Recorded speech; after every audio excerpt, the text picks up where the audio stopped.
Hello guys, আসসালামু আলাইকুম। দেখেন আজকে কি রান্না করেছি। আজকে হচ্ছে লাউ দিয়ে, চিংড়ি মাছ দিয়ে, আলু দিয়ে, টমেটো দিয়ে রান্না করতেছি। দেখেন এই যে লাউ চিংড়ি,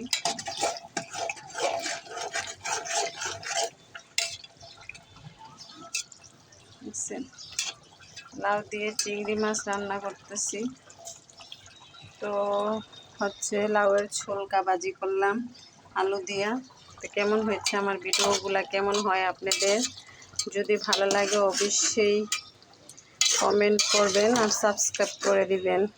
ওকে, আমার পেজটা অনেক দিন বন্ধ ছিল, আমি হচ্ছে কি হয়েছে বুঝতে পারিনি, পরে পেজটা আবার ঠিক করে ফেলছি। তো সবাই আমার পেজের পাশে থাকবেন আর সবাই বেশি বেশি করে শেয়ার করবেন, সাবস্ক্রাইব করবেন।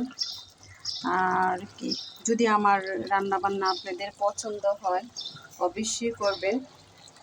আর লাউ খাইতে পারলে ভালো, ব্রেন ভালো থাকে, পেট ঠান্ডা থাকে। তো সবাই ভালো থাকবেন আর আমার ভিডিওগুলা যদি ভালো লাগে তাহলে আমার পেজের পাশে থাকবেন আর বেশি বেশি করে লাইক, কমেন্ট, শেয়ার, সাবস্ক্রাইব করবেন। ওকে, আল্লাহ হাফেজ। দেখেন কালারটা, দেখেন লাউ তরকারির কালারটা দেখেন কেমন হচ্ছে। তো সবাই ভালো থাকবেন, সবার জন্য দোয়া, ভালোবাসা আর আমার পেজের পাশে থাকবেন। আল্লাহ।